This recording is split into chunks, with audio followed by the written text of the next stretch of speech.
Hola, ¿qué tal? Los saluda la doctora Claudia Marina Vicario Solórzano, investigadora del Instituto Politécnico Nacional, quien moderará el panel de expertos Medio Ambiente y Economía Circular. Estarán con nosotros el licenciado Valder Pliego del Ángel, asesor de la Secretaría del Medio Ambiente de la Ciudad de México, el maestro Germán Carmona Paredes, investigador del Instituto de Ingeniería de la UNAM, la doctora Violeta Mena Cervantes, investigadora del Centro Mexicano para la Producción Más Limpia del propio Instituto Politécnico Nacional, y la doctora Aletia Vázquez Morillas, investigadora de la Unidad Azcapotzalco de la UAM. Acompáñenme a esta interesante tertulia sobre proyectos de innovación de nuestros tecnólogos en la Ciudad de México.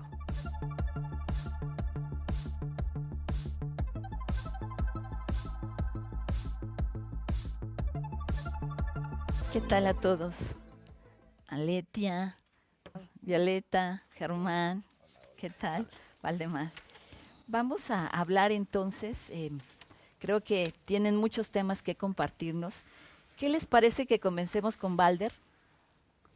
Quisiera tal vez empezar por exponer un poco de cuál es el enfoque y la visión que tenemos en el gobierno de la Ciudad de México y en la Secretaría del Medio Ambiente con relación al tema de la economía circular, ¿no? Y por qué hablamos de un tema de economía circular desde el sector ambiental, que es algo que probablemente mucha gente todavía no logra asimilar y que nos parece muy importante que la gente conozca. En primer lugar, recordemos que uno de los grandes retos del ambientalismo históricamente ha tenido que ver con la idea de poder conjuntar los intereses económicos con los intereses ecológicos y sociales, ¿no? De hecho, la base del desarrollo sustentable, que es el paradigma que se ha buscado impulsar desde hace décadas, tiene que ver con conjuntar estas tres esferas, ¿no? La esfera económica, la esfera social y la esfera ecológica. Y a lo largo de todos estos años de lucha ambientalista, ¿no? Y de propuestas y de congresos internacionales y de acuerdos y de un activismo también ambiental muy importante, se ha logrado construir, por ejemplo, un marco de derecho ambiental robusto en nuestro país, ¿no? Y a nivel local también, como lo ha sido en el mundo, pero ha continuado este reto de poder alcanzar la sinergia entre los sectores económicos, diversos sectores económicos, que muchas veces se contraponen con los objetivos ambientales que tenemos y por supuesto que también se entrelazan con los objetivos sociales. Entonces, como hemos asumido desde el gobierno de la ciudad la economía circular a partir de esta lógica, es como una nueva vía para poder encontrar una salida conjunta, una salida de colaboración entre los distintos sectores económicos con relación a los criterios ambientales y a los beneficios sociales que esto puede generar. Y yo quisiera, para sintetizar y abrir un poco la discusión y la charla, mencionar 5 puntos que creo que son representativos de esta visión que tenemos.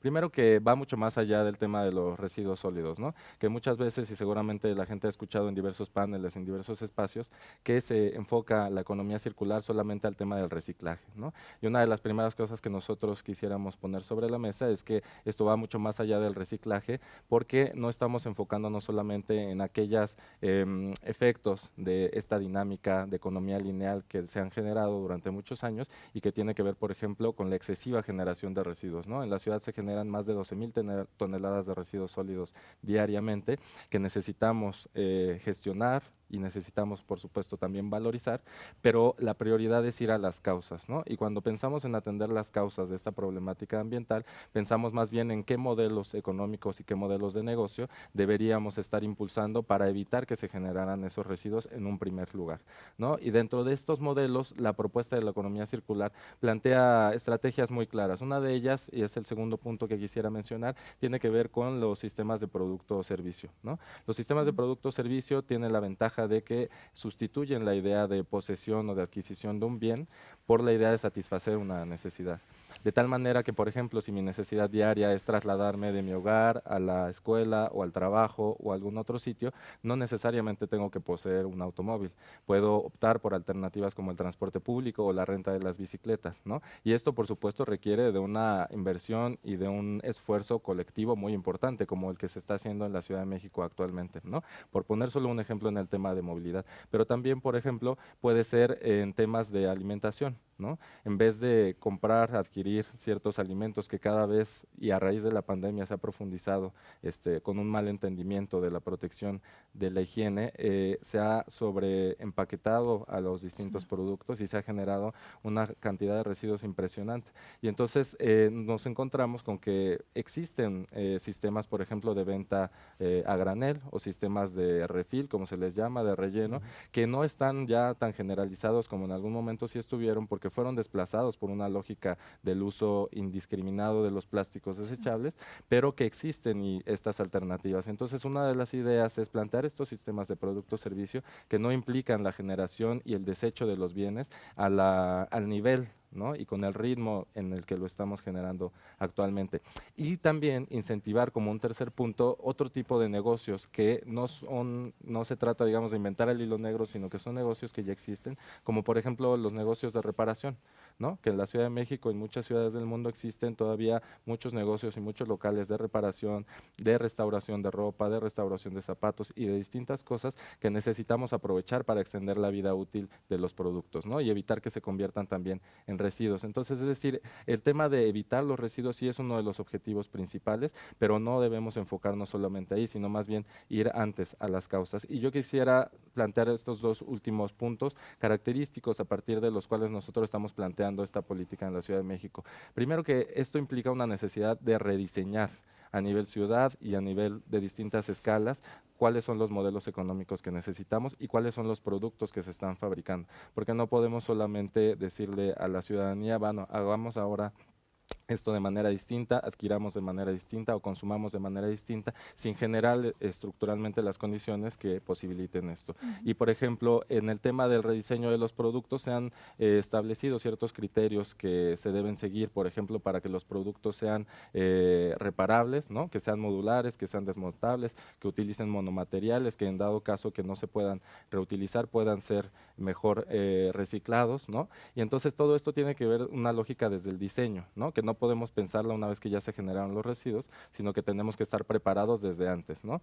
Y el último elemento que quisiera poner sobre la mesa para también abrir la palabra a las y los compañeros es que tenga una visión regenerativa. Es decir, no se trata solamente de un ámbito económico o de un ámbito social o de un ámbito de la ecología. Se trata de una visión de conjunto. Y entonces, esta visión de la economía circular que nosotros quisiéramos poner sobre la mesa y que ahorita vamos a platicar un poquito ahondando en algunos proyectos y en algunas propuestas que tenemos, tiene que ver con que toda esta visión de la economía circular nos ayuda también a disminuir la extracción de recursos naturales, ¿no? Al momento en el que nosotros estamos recirculando los materiales y los productos dentro de la propia cadena productiva y de comercialización, estamos evitando tener que regresar a los sistemas naturales y sobreexplotarlos, ¿no? Como ya sucede en muchos casos. Entonces, esta parte nos parece muy importante y no solamente se queda en el término de poder evitar la extracción de nuevos recursos, sino estamos abriendo también, por ejemplo, la puerta a nuevas alternativas como la cosecha de lluvia, que evitan la presión, ¿no? De ciertos acuíferos, que a lo mejor mucha gente ahorita no asimila, ¿no? Cómo es que podemos estar hablando de ecosistemas al mismo tiempo que de economía, ¿no? O de modelos económicos, pero sí es la idea y es la tendencia que nosotros quisiéramos dejar como legado para que se pueda transitar en ese sentido. En la ciudad, por ejemplo, existe este programa de cosecha de lluvia donde se han instalado más de 45,000 sistemas en estos hogares y esto permite diversos cobeneficios, ¿no? Desde dejar de sobreexplotar los acuíferos, atender una necesidad social y disminuir afectaciones por inundaciones, por ejemplo, solo por poner un caso muy puntual, ¿no? Es decir, es un tema transversal y así en cada uno de los casos de movilidad, de electromovilidad, de residuos, de alimentos, vamos a encontrar los distintos beneficios que tienen este tipo de modelos y que podemos ir abordando, ¿no? Pero dejando siempre teniendo muy en cuenta esta visión integral que va mucho más allá solamente del tema de reciclaje, ¿no? Qué temas tan importantes, Valder. Y hablando de electromovilidad, Germán, acerca de cómo este modelo de electromovilidad es clave para el desarrollo sustentable de nuestra ciudad. Sí, estaba pensando cómo ligar la electromovilidad a este tema de economía circular. Uno de los varios proyectos que estamos desarrollando desde la UNAM con la Ciudad de México, ligados con industria, que ese también ha sido una de las claves para poder tener éxito en muchos de los proyectos que ha impulsado la Ciudad de México, esta triple hélice entre academia, ciudad, gobernanza e industria. Estamos desarrollando la tecnología mexicana para la electromovilidad. Y uno de ellos va, bueno, no uno, varios de ellos, pero uno en particular va enfocado a hacer una economía circular con un autobús del sistema de transporte de la ciudad, del RTP, donde se está haciendo literalmente una conversión de un autobús en el que el vehículo como tal no es muy viejo, físicamente está en muy buenas condiciones. Lo que primero se daña en un vehículo de combustión interna es el motor de combustión interna. Entonces lo que estamos haciendo es sacando de ese vehículo el motor diésel, que no es viejo en edad, pero es viejo en kilómetros recorridos, porque una aplicación de transporte público recorre muchos kilómetros diarios, 200, 250, hasta 300 kilómetros diarios. Si lo sumamos, bueno, en pocos años son miles y miles de kilómetros. Entonces, esa es una de las aplicaciones que estamos haciendo tanto para resolver o atender el tema del desarrollo tecnológico propio nacional, como además aprovechar y hacer esta economía circular en la electromovilidad. Eso ahorita es un proyecto que tendremos que tener listo en el próximo año, a mediados del próximo año. Como ese también estamos atendiendo el desarrollo de trenes motrices para automóviles. Ahí ya hemos mostrado vehículos funcionando en conversión o retrofit, también se usa la palabra. Y ahí la parte que nos toca avanzar desde la Ciudad de México es la parte de regulación. ¿Cómo podemos garantizar que las conversiones son correctas, están bien hechas, que no son riesgosas para el uso convencional? Entonces tenemos que ir de la mano caminando, no solo en la parte tecnológica, sino en la parte de regulación. Lo mismo estamos haciendo y estamos preparando los trenes motrices para vehículos o autobuses pequeños de 6 metros, para los autobuses de 9, 10 metros, que son como los que se usan en los famosos peceros, tanto en sistemas 100% eléctricos, como también en sistemas híbridos, en las que estamos sopesando cuál puede ser la mejor opción de tener bancos de baterías gigantes, que implican entonces ahí sí tomar materias primas que vienen de la naturaleza, todo lo que tiene que ver con el litio para el desarrollo de las baterías, y por otro lado, que es lo más costoso en los vehículos eléctricos, y combinarlos sí a lo mejor con sistemas de combustión interna, pero muy pequeños, aprovechando no nada más los combustibles tradicionales, sino también volteando a ver las nuevas tecnologías de combustibles, como los biocombustibles, que también seguramente se pondrán sobre la mesa, se atenderán. Y estamos entonces haciendo toda esta mezcla de desarrollos para la electromovilidad, y siempre, o bueno, no siempre, pero sí desde el principio enfocados en el transporte público. ¿Por qué en el transporte público? Porque el transporte público es el que permite que la electromovilidad sea una realidad desde el punto de vista también financiero.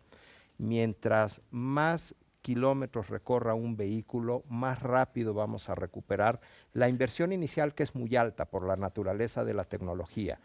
En cambio, el costo de operación por kilómetro recorrido, tenemos ya claro con mediciones y pruebas en campo en la ciudad, que más o menos andamos entre el 25 al 30% del costo del kilómetro recorrido en vehículos eléctricos que en vehículos de combustión interna. Entonces, esa alta primera inversión inicial se va a recuperar muy rápido con vehículos de combustión interna, siempre y cuando tengamos todo resuelto para el financiamiento, para la operación.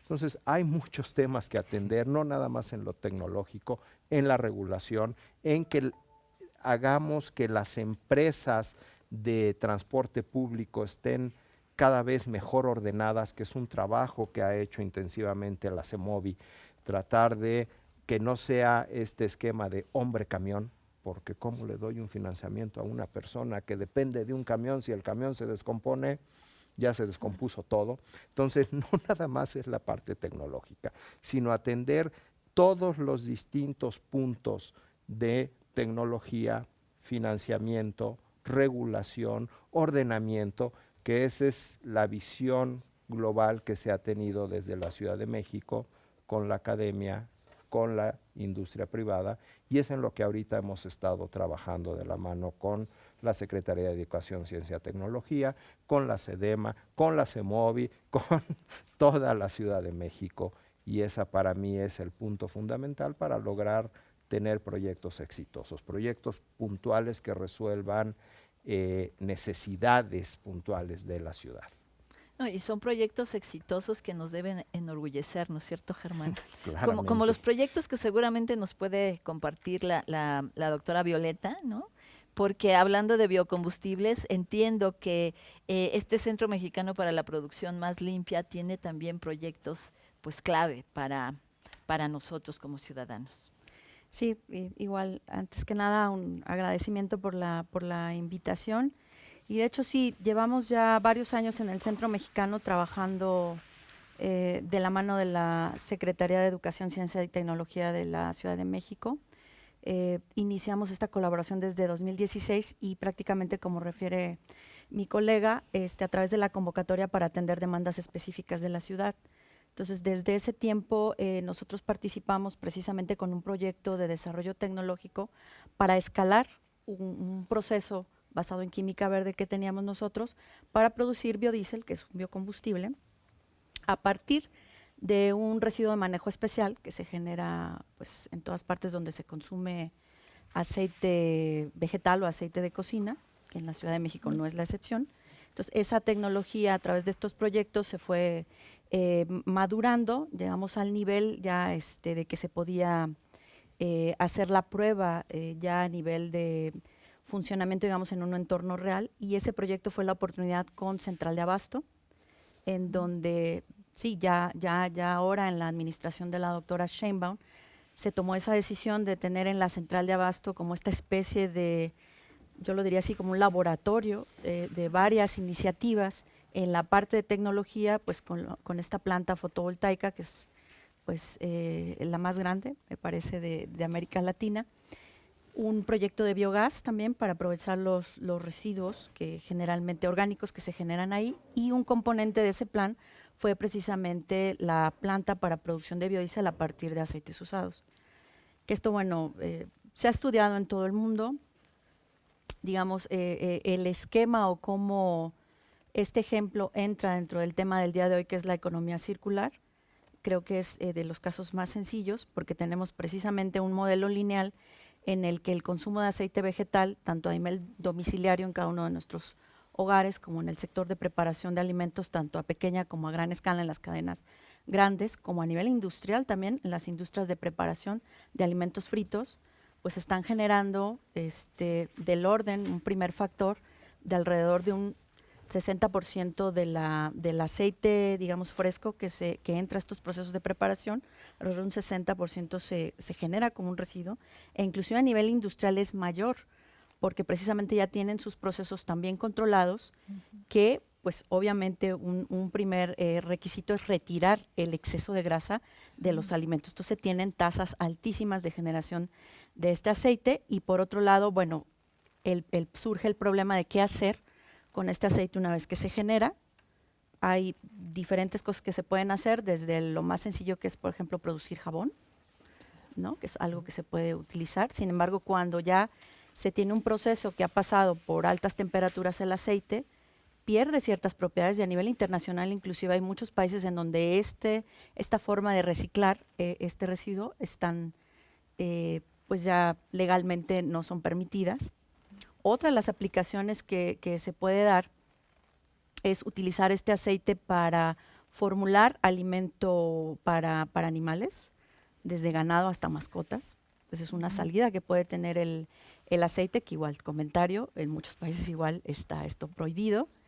Y finalmente, lo que menos quisiéramos ver que es que este aceite vaya a parar para preparación de alimentos en el sector informal, que no tiene los controles que sí tienen las industrias grandes, digámoslo así, en número de acidez, en número de saponificación, en presencia de compuestos de oxidación, que pues es el peor escenario que no quisiéramos ver.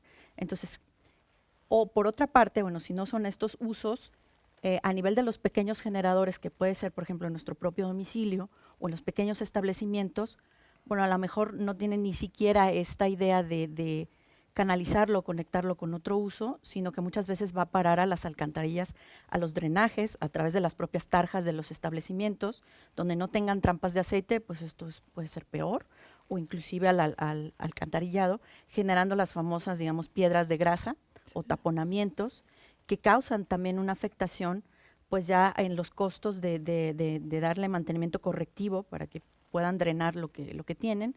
En el mejor de los casos van a parar estos residuos grasos a las plantas de tratamiento, en donde pues ya incrementan la carga orgánica de los tratamientos y entonces hay que ajustarlo, incrementan los costos del tratamiento del agua.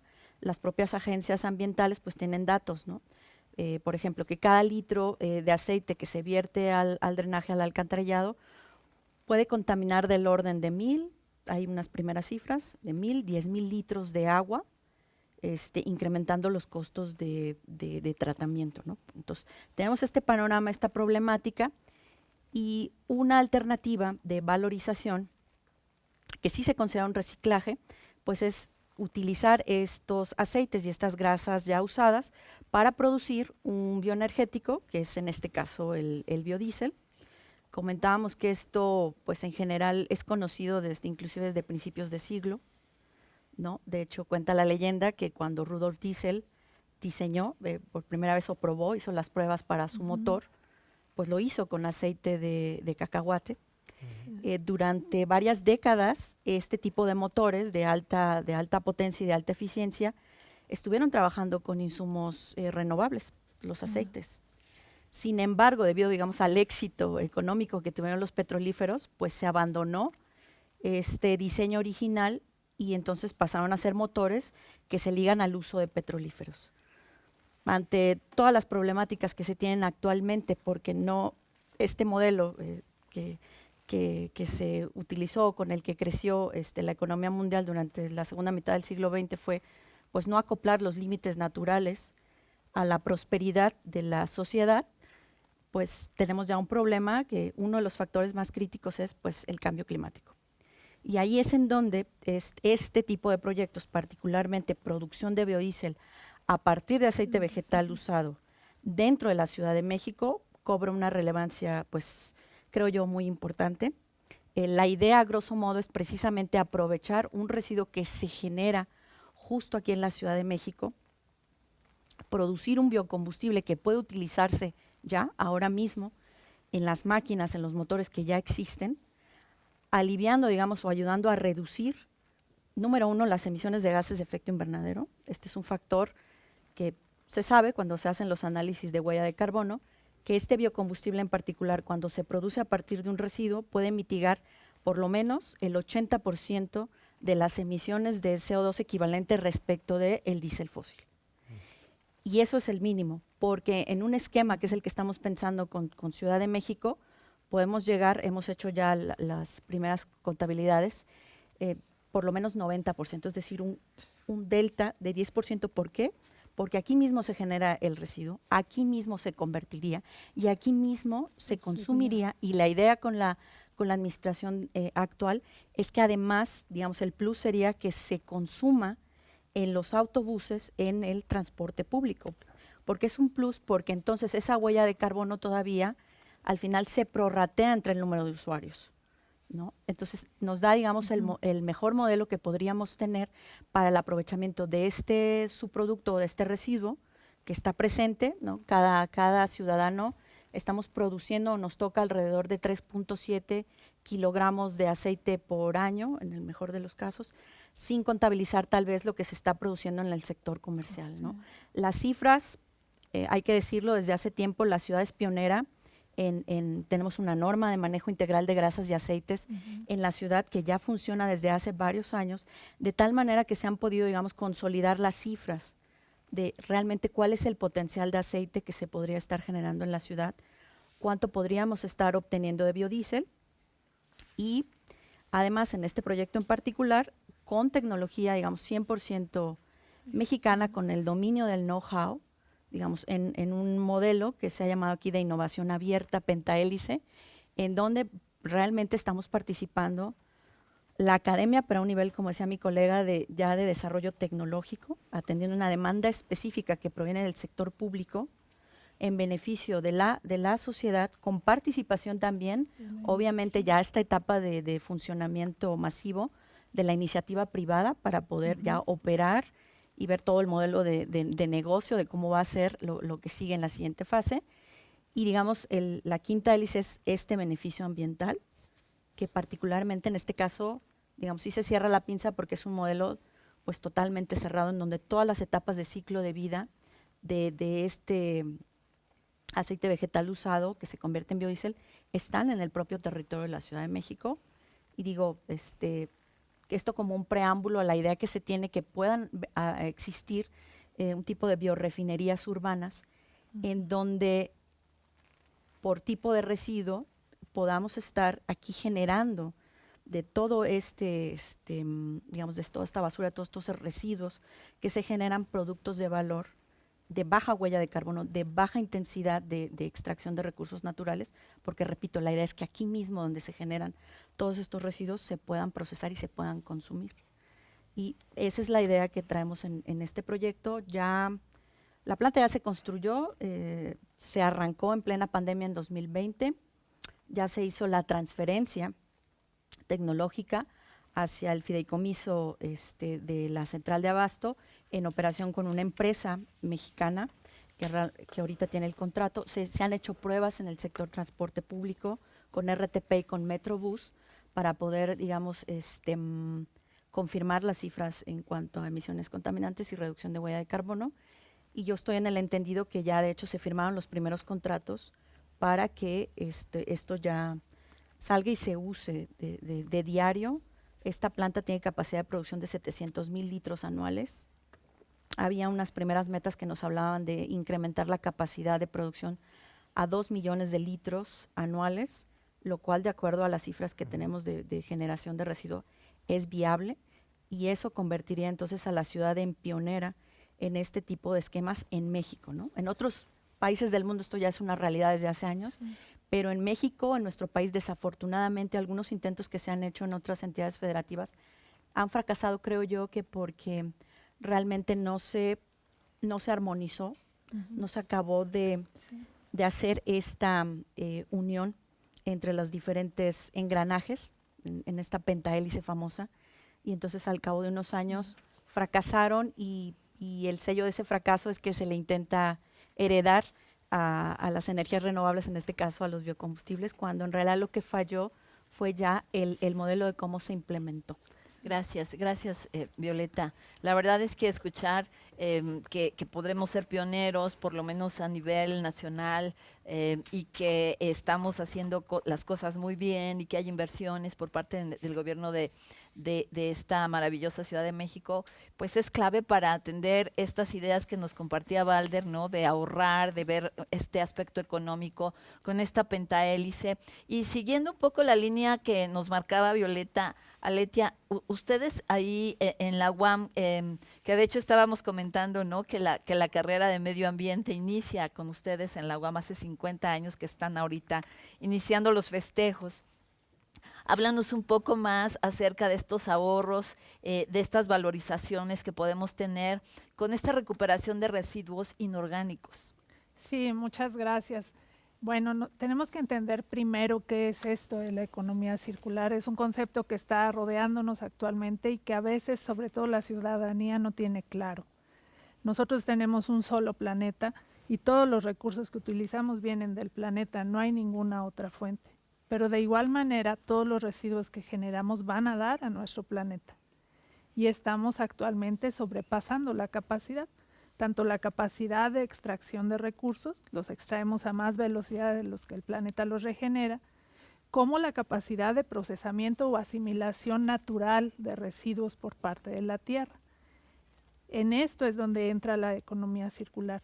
¿Cómo podemos encontrar estrategias que nos permitan extraer menos? Y una vez que ya tenemos los recursos en nuestro sistema de producción y consumo, mantenerlos ahí en círculos que nos permitan aprovecharlos el mayor tiempo posible antes de que se conviertan en residuos. Hay distintas estrategias, ya nos mencionaron muchas muy importantes que tienen que ver con cómo prevenir el consumo o cómo disminuir el consumo. Ideas como la reutilización, como la reparabilidad, la reflexión sobre el consumo que hacemos en general de todo tipo de bienes y servicios. Pero además hay todo un conjunto de cosas que podemos hacer una vez que los residuos ya se generaron. Y en este sentido, la Ciudad de México ha emprendido programas y ha desarrollado políticas muy ambiciosas que tienen como objetivo reducir la generación de residuos, pero también darles un manejo un poco más adecuado, que tenga menos impactos ambientales, que ayude a la generación de valor económico, pero que además genere un bienestar social, que es algo que tenemos que tener siempre en mente. En la ciudad se generan 12,000 toneladas diarias de residuos, a grosso modo, y eso si lo dividimos entre la población que habita en esta ciudad más la población flotante, nos da un total de 1 kilogramo 200, dependiendo el rango que usemos, por día, por cada persona que llega a la ciudad. Cuando lo vemos de esta manera, podemos reflexionar más claramente del tamaño del problema. Es un problema que nos cuesta en términos ambientales, pero que nos cuesta como ciudad en términos económicos, porque hay que pagar por la recolección, por el procesamiento y por la disposición de residuos. La Ciudad de México no cuenta actualmente con un sitio de disposición. Eso nos obliga a que los residuos que no son aprovechados tengan que ser llevados a sitios de disposición en otras entidades, con un costo muy, muy alto en términos de traslado y también de impactos ambientales, y que puede incluso llegar a generar situaciones de conflicto con los otros estados, como lo que se está viviendo en este momento en Oaxaca, por ejemplo. Esta situación pues nos pone en una condición de urgencia para hacer cosas que nos permitan minimizar esa cantidad. Y ante esto tenemos que participar todos los actores. La economía circular no la construyen las empresas, aunque son uno de los actores principales. La economía circular la guía o la conduce el gobierno a través de regulaciones, de programas, de incentivos que nos marcan la vía que es adecuada para cada caso. Por supuesto, requiere la participación de la iniciativa privada, de la academia para sustentar con datos científicos las políticas públicas que después se implementan, pero también requiere la participación de la ciudadanía. Y en nuestro caso, debemos como ciudadanos, primero que nada, entender cuál es el problema para que podamos comprender mejor nuestro rol. De ese kilogramo que se genera en México cada día por cada habitante, más o menos entre 40% son residuos orgánicos que tienen distintas vías de aprovechamiento. Ya nos mencionaron una que es muy importante porque además nos genera un combustible, pero tenemos otras vías como el composteo, como la digestión anaerobia, como las biorefinerías. Por otro lado, tenemos un componente muy importante de residuos inorgánicos. En la ciudad generamos aproximadamente un 60% de residuos inorgánicos. ¿Por qué? Porque somos un área muy urbana, donde muchos de los bienes que consumimos vienen de otros lados y vienen con empaques y embalajes. Y además tenemos un nivel de consumo elevado. La situación económica que se vive permite que en general la ciudadanía tenga un nivel de consumo más alto que el promedio del país. ¿Qué tenemos que hacer entonces para que una vez que se generan esos residuos les podamos dar un aprovechamiento más apropiado?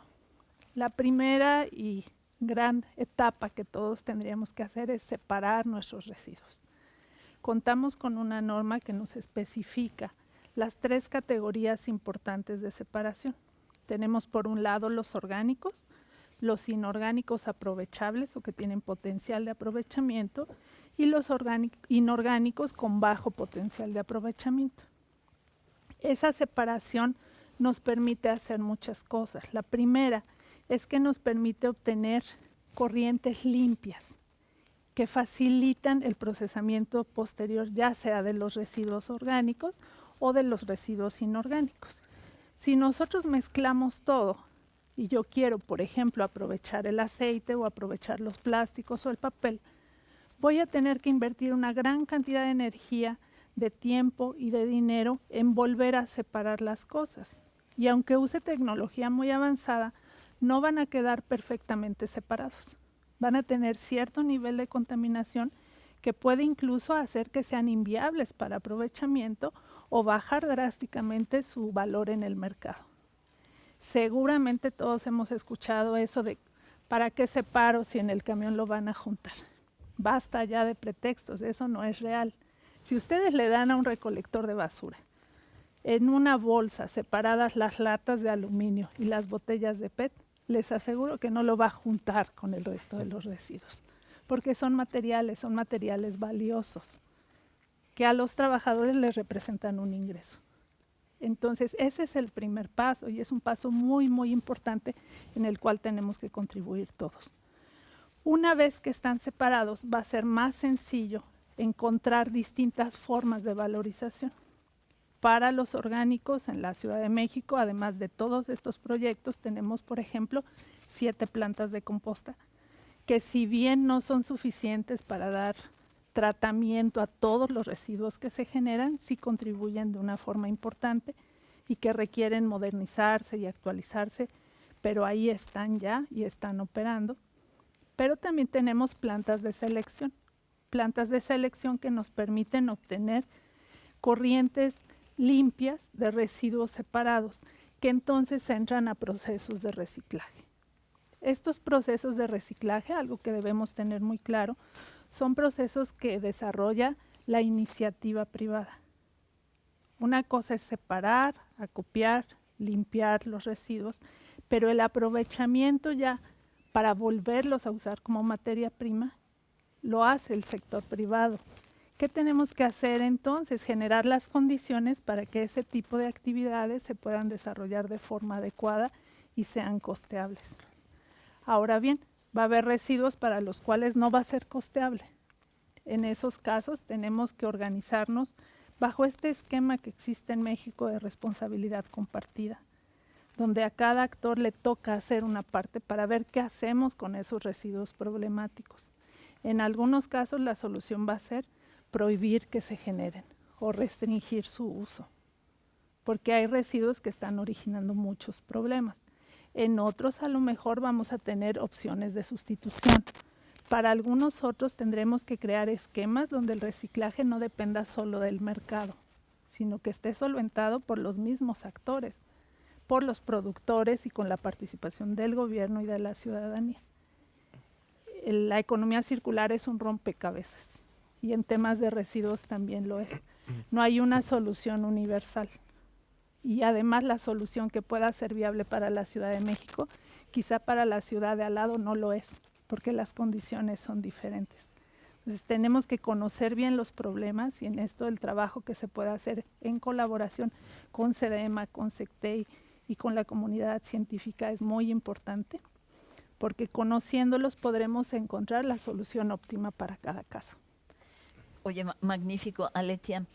Yo regresándole la voz quizás a Balder, porque nos decía Aletia que se habla de una situación como de urgencia y apuntaba en lo complejo que es a veces pensar en que algunas acciones se tienen que prohibir.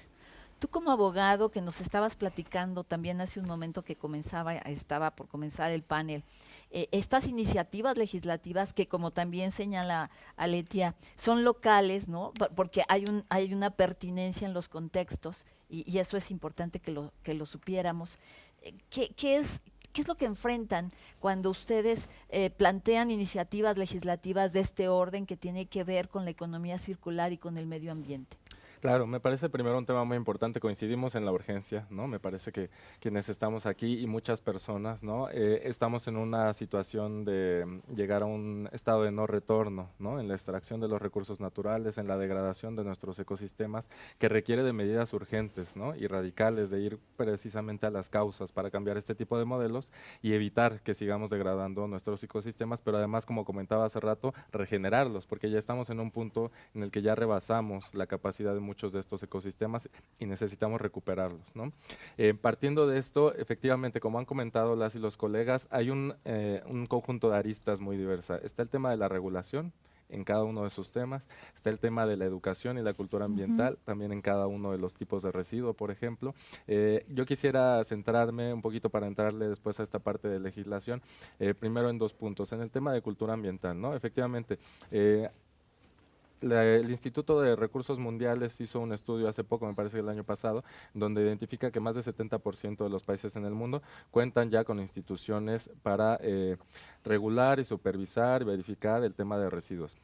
Y sin embargo, el tema de residuos sigue siendo uno de los grandes retos en muchas ciudades del mundo, lo que nos dice que no es solamente un tema de regulación, no es solamente un tema institucional formal, sino que tiene que ver con un cambio de cultura y de construcción y de educación ambiental. Entonces, por ejemplo, en el área de educación de la Secretaría de Medio Ambiente, lo que se ha hecho es sumar como parte de los equipos y de los aliados en esta estrategia que denominamos basura cero al personal de limpia, ¿no? Por ejemplo, que son actores centrales que durante mucho tiempo no estuvieron involucrados de manera directa en la generación de las estrategias, en las capacitaciones y en el acercamiento con la ciudadanía. Por ejemplo, de tal manera que a través de un proyecto se logró que se capacitara a trabajadores de limpia en distintas alcaldías y que impartieran más de 35,000 micropláticas, como les llamamos, en temas de manejo de residuos domésticos, ¿no? Fueron ellos mismos que son quienes están en contacto directo con la ciudadanía y quienes realizan estos recorridos diariamente y quienes además tienen la experiencia y la vivencia de todo este tipo de cosas, quienes están ayudándonos también a ser replicadores y concientizadores de la ciudadanía y que se convierten también ellos en personas más capacitadas, ¿no? A través de esta serie de programas también se ha revisado que cumplan con la norma de separación que mencionaba la doctora, ¿no? Porque existe una normatividad robusta en términos de legislación ambiental, que se cumpla con esto, pero que además se les reconozca, ¿no? Porque si no reconocemos primero la necesidad y el valor que tienen el personal de limpia, los ciudadanos como corresponsables, no podemos llegar muy lejos en este sentido, ¿no? Entonces, esta serie de programas de cultura y de educación ambiental, que solo ahorita mencioné 2 de ellos, son muy importantes y es importante que se consoliden, ¿no? Dentro del gobierno. La otra parte tiene que ver con un tema de reciclaje, así como comentaba la doctora, todos los residuos que ya se generan y que se van a seguir generando, tenemos que aprovecharlos para que no se conviertan en basura y no lleguen a los rellenos sanitarios, ¿no? Por ejemplo, y enfatizando también el tema de la colaboración entre el sector privado, el sector público, la academia, la investigación y las organizaciones de la sociedad civil, en 2019 la Secretaría de Medio Ambiente emitió una convocatoria para la instalación de plantas de tratamiento y aprovechamiento de residuos, ¿no? Una de ellas en aprovechamiento de residuos de la construcción ya está en funcionamiento en la demarcación territorial Miguel Hidalgo, precisamente, ¿no? Que es el denominado Centro Integral de Reciclaje de la empresa Concretos Sustentables Mexicanos, ¿no? Y por poner algunos datos nada más, esta instalación ha permitido que diariamente se procesen más de 1,000 toneladas de residuos de la construcción en la ciudad, que se generen más de 600 toneladas de materiales para poder utilizarse en obras, y esto permite evitar la extracción, ¿no? De las canteras y de las minas, que es esta parte de regeneración de los sistemas naturales de la que estábamos hablando.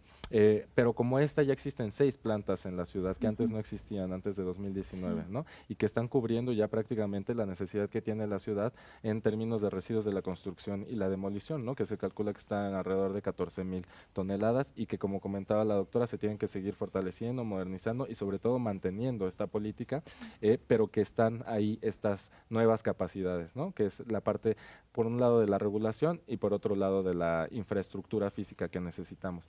Y para incentivar estas acciones se requirió de la participación del sector privado, ¿no? Entonces, la convocatoria que se hizo fue abierta para todas las empresas que quisieran participar. Se sacó una convocatoria, se hizo un consejo técnico en conjunto con Secretaría de Educación, Ciencia, Tecnología e Innovación, en conjunto con la Secretaría de Obras y Servicios, Secretaría del Trabajo y Fomento al Empleo, Secretaría de Medio Ambiente y otras dependencias del gobierno de la ciudad, pero también en el consejo participaron la academia, investigadores y organizaciones de la sociedad civil, de tal manera que se evaluó de manera conjunta las tecnologías y las propuestas para instalar esta serie de plantas, ¿no?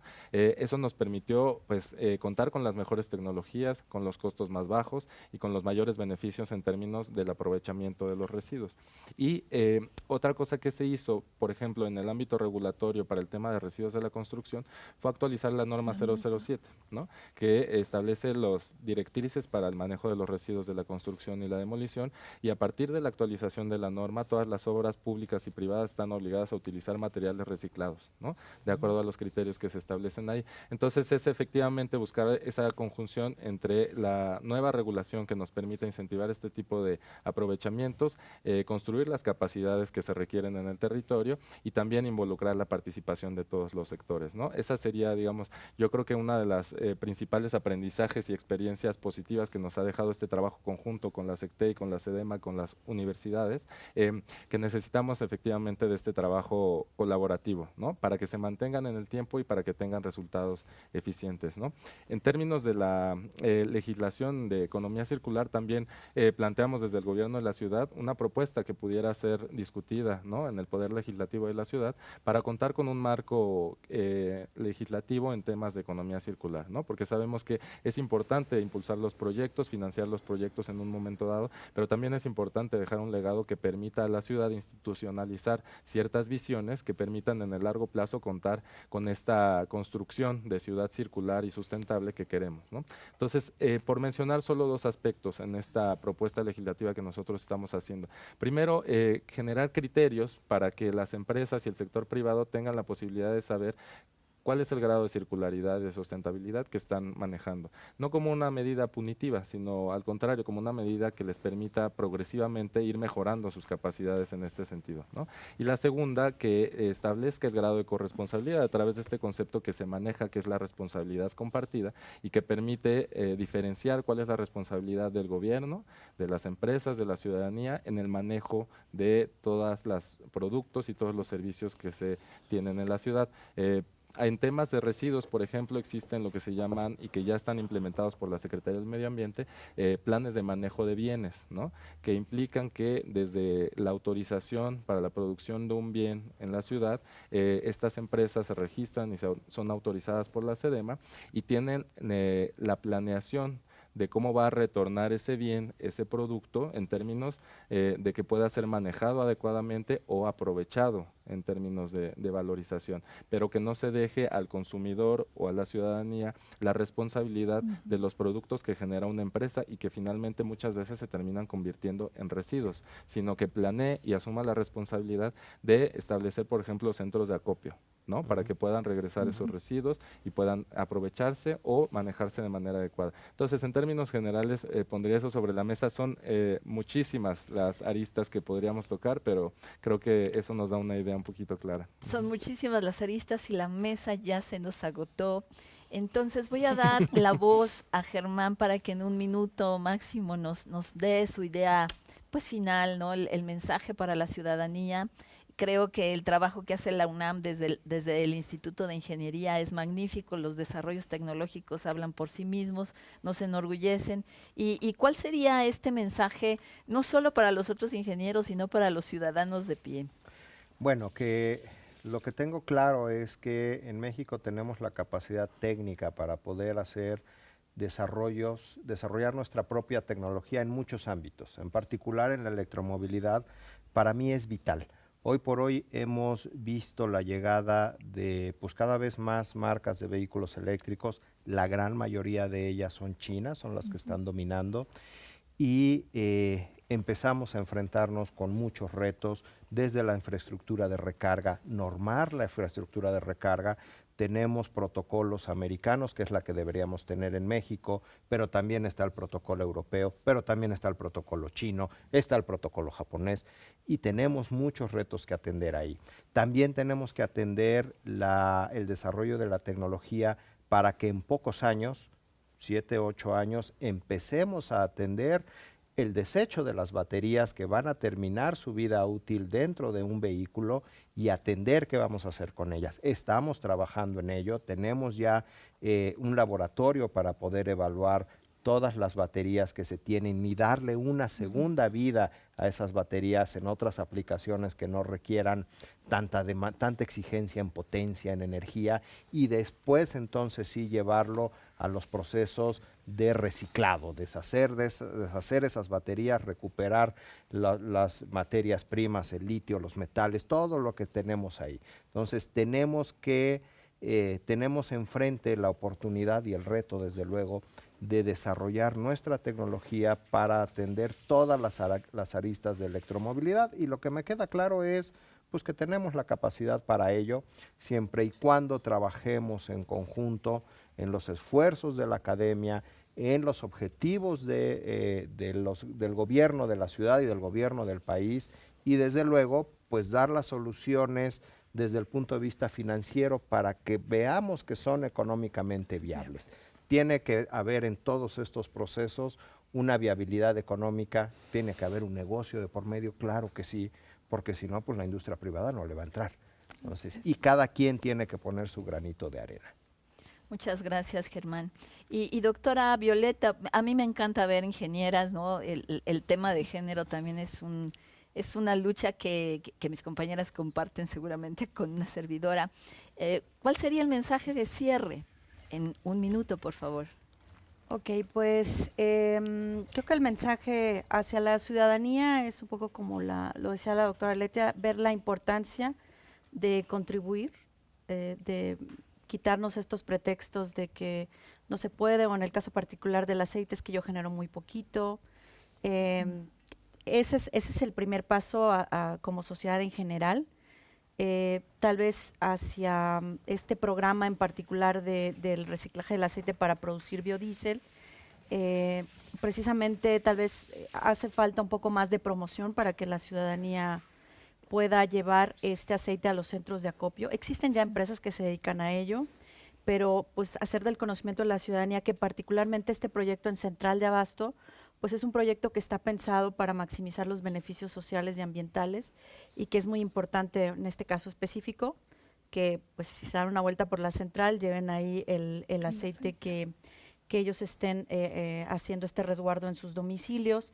En la parte de desarrollo tecnológico sí coincido con mi colega en el sentido de que también es importante que en todos estos esfuerzos, particularmente en los que requieran procesos de transformación, para valorizar estos residuos, que haya cada vez más oportunidades para desarrollos nacionales y que sea bajo este modelo de pentahélice, para al menos que en la parte que toca al desarrollo tecnológico y la transferencia sea exitoso, sea de manera armónica. Obviamente queda un reto al final, se hablaba ahorita de costos, porque obviamente es un tema para poder incrementar la competitividad de estos productos que salen de esos procesos de reciclaje. Debe haber también instrumentos de política fiscal.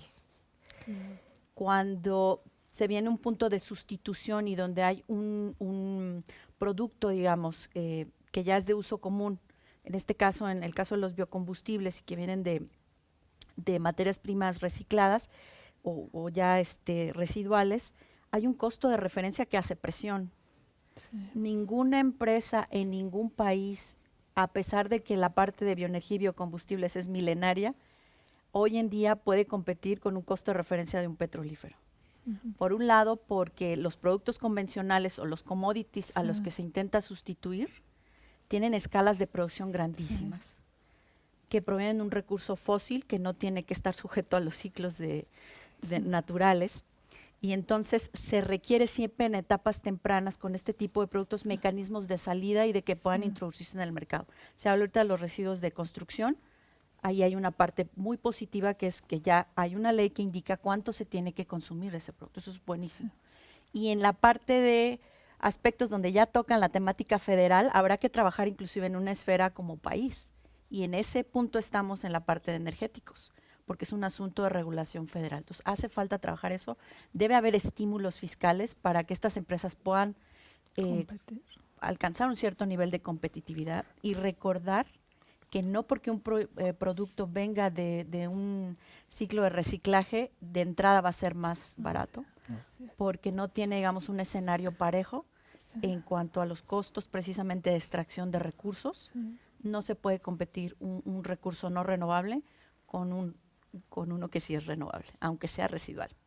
Entonces, bueno, ese sería un poco el mensaje, el tema de que obviamente a pesar de todos estos avances, quedan temas pendientes que a lo mejor de manera local, por más que sea avanzado, pues se requerirá que en el plano federal haya también esta visualización hacia impulsar estos proyectos ya, inclusive después de la etapa de transferencia, cómo se va a masificar y cómo se va a volver una realidad y, como decían los colegas, que sea algo redituable para las empresas que lo van a operar en un cierto modelo también regulado. Pues muchas gracias, doctora Violeta. Y el último minuto para la doctora Me Aletia. pasé, son como Sí, 5. muchas gracias.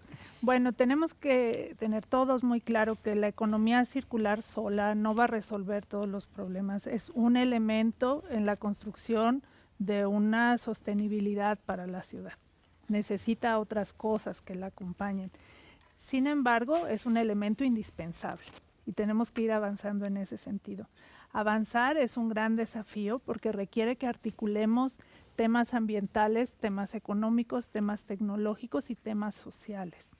Pero a la vez lo podemos ver como una gran oportunidad de desarrollo tecnológico, una oportunidad de generación de empleos, una oportunidad de reactivar dinámicas en la ciudad. En ese sentido, en la medida que nos lancemos a eso, y que no perdamos de vista que al parejo tenemos que ir mejorando el bienestar de la población, la economía circular será un ingrediente importante para una mejor ciudad. Híjole, pues ha sido deliciosa esta charla, la verdad. Yo me llevo tantas tareas que ustedes han movido en mi calidad de ama de casa, en mi calidad de docente, de investigadora, que como les compartí, pues está más bien en el ámbito de la tecnología aplicada a la educación y la sociocibernética, pero yo creo que los que nos siguen en este panel podrán seguir muchos de sus proyectos. La Semana de la Innovación de la Ciudad de México tiene un área de stands, tendrá más charlas y más paneles donde sus equipos de trabajo de varios de ustedes estarán presentando justamente a detalle estas imágenes espectaculares de todo lo que nos han narrado el día de hoy. Muchas gracias por estar con nosotros. Gracias. Muchísimas gracias por la invitación. Gracias.